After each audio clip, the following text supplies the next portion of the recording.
Hi, welcome to multilinguals.com. Today we will discuss a topic for A2 level, which is reflexive verbs. We have already been discussing this topic before when we spoke about routines, like everything that you do on a daily basis. But now we're going to pay attention on how, if we use some verbs reflexively, it can alter their meaning. So let's start. So how do you identify a reflexive verb? As we'll cover later in this video, reflexive verbs come in many forms. You can identify reflexive verbs by paying attention to the verb ending, which always includes the reflexive pronoun se at the end of a verb when in the infinitive form. These endings are ar, er, and ir. Before we dive into the actual verbs, we must take a slight detour and quickly review the importance of reflexive pronouns. Reflexive verbs need reflexive pronouns in order to make the subject and the object of the verb the same figure. That means that the action is being performed on the subject itself.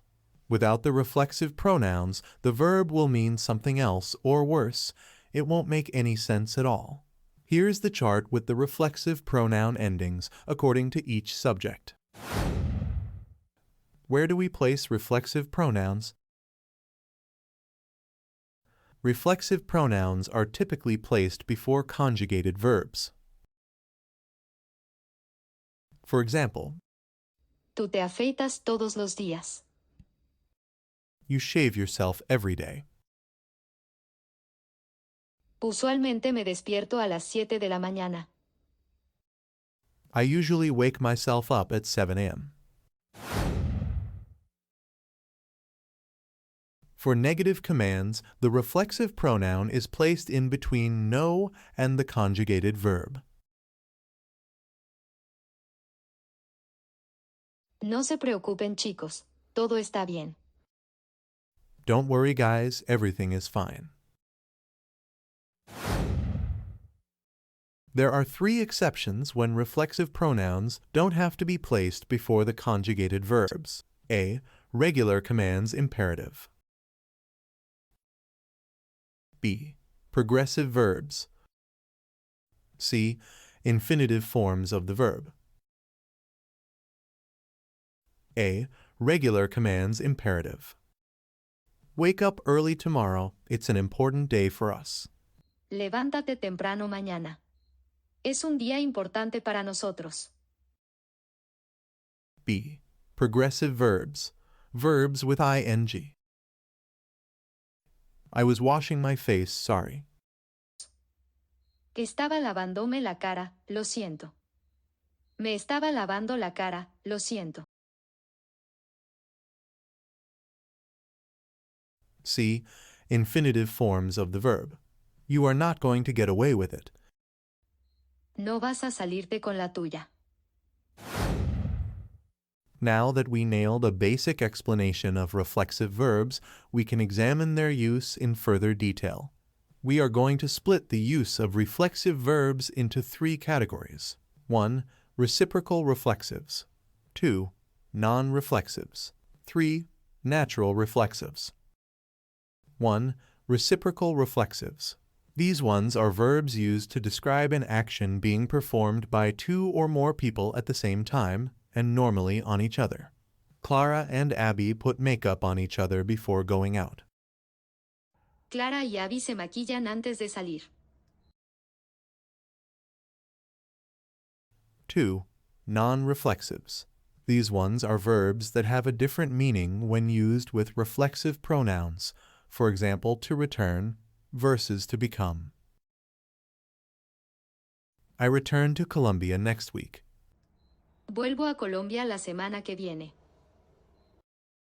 They became friends after a couple of years. Ellas se volvieron amigas después de un par de años.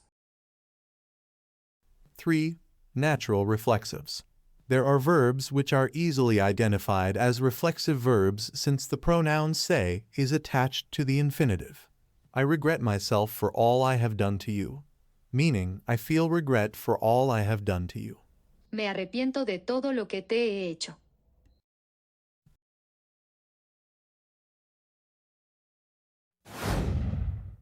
How do we use reflexive Spanish verbs? The answer to this question will depend on which type of reflexive verb you are using, of which there are 3 different categories. 1. Reciprocal reflexive verbs. As the name suggests, reciprocal reflexives are verbs that, when used with plural reflexive pronouns, indicate that the action is being performed by 2 or more subjects at the same time. Remember, since the action is reciprocal, it is performed by 2 or more subjects on each other, which means it always includes the reflexive pronouns nos or se.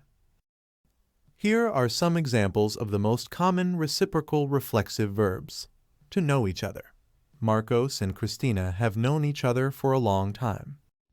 Marcos y Cristina se conocen hace mucho. To say greet each other. They greet each other with a kiss at the office.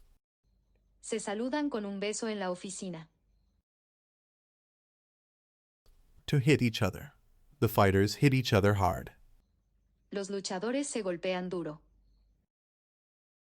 My brother and I tell everything to each other. Mi hermano y yo nos contamos todo. To hurt each other. The competitors hurt each other. Los competidores se lastiman. To fight each other. Cora and I fight each other almost every day. Cora y yo nos peleamos casi todos los días. My neighbors insult each other all the time. Mis vecinos se insultan todo el tiempo.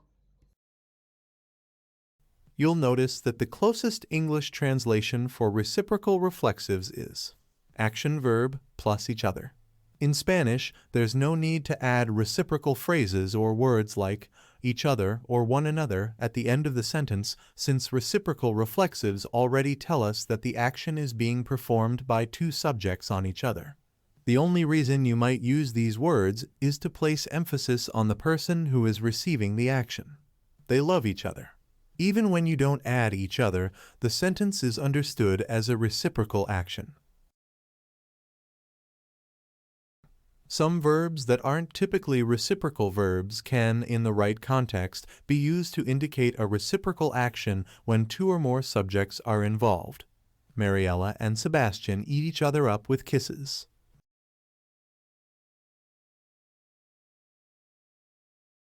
Second, non-reflexive verbs. Verbs that can be used with or without reflexive pronouns are known as non-reflexive verbs. These verbs are the ones that can easily land you in trouble. Because when we add reflexive pronouns to non-reflexive verbs, the subject affected by the action changes, and most of the time the original meaning is changed, sometimes drastically. Without a reflexive pronoun, the action of the verb affects a different subject. Look at what happens to the verb to pick up or to lift when we add reflexive pronouns to make it mean to get up. In this non-reflexive example, Andrea's action is affecting the books. Andrea picks up the books. But in the reflexive example, Andrea's action is affecting herself directly. Andrea gets up early.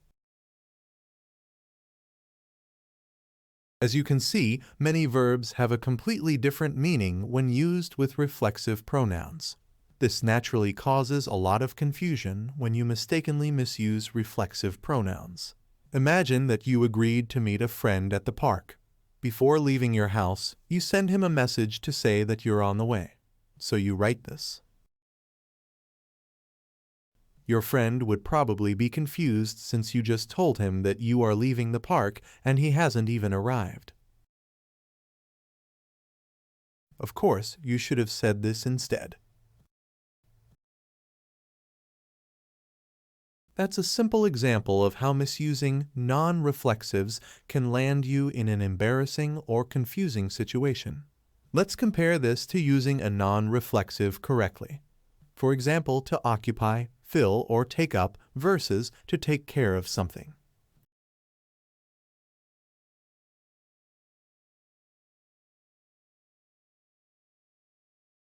Ese mueble ocupa demasiado espacio en el living.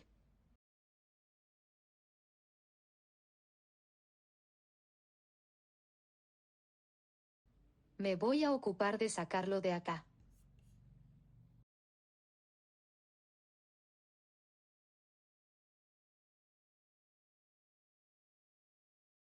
Now you can go to the next video and we will speak about 15 verbs that change their meaning when they are used in a reflexive way. Let's go.